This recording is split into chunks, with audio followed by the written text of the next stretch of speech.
Hello friends, আসসালামু আলাইকুম। সবাইকে স্বাগতম জানাচ্ছি নতুন আরও একটি ব্লগে। অসুস্থ থাকার কারণে অনেক দিন পর ভয়েস দিচ্ছি। চলে এসেছি বোনের বাসায় একটা গেট টুগেদার পার্টিতে। প্রায় 40 জনের জন্য অ্যারেঞ্জমেন্ট ছিল এখানে। তো সবগুলো আইটেম আপু নিজে হাতে রান্না করেছে, শুধু ডেজার্ট আইটেমটা বাইরে থেকে অর্ডার করে এনেছে।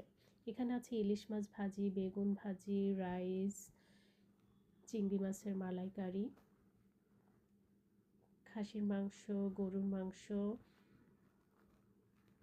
সঙ্গে ভেজিটেবলস আছে এবং চিকেন রোস্ট, সালাদ, কোল্ড ড্রিঙ্কস এবং ডেজার্ট আইটেমের মধ্যে ছিল ফিরনি এবং শাহি টুকরা। আলহামদুলিল্লাহ, প্রোগ্রামটা সম্পূর্ণ হয়েছে। আশা করছি ভিডিওটি ভালো লেগেছে। ভালো লাগলে আমার ফেসবুকে যারা আছেন ফলো বাটনে ক্লিক করবেন, আর ইউটিউবে যারা আছেন সাবস্ক্রাইব এবং বেল আইকনে ক্লিক করবেন।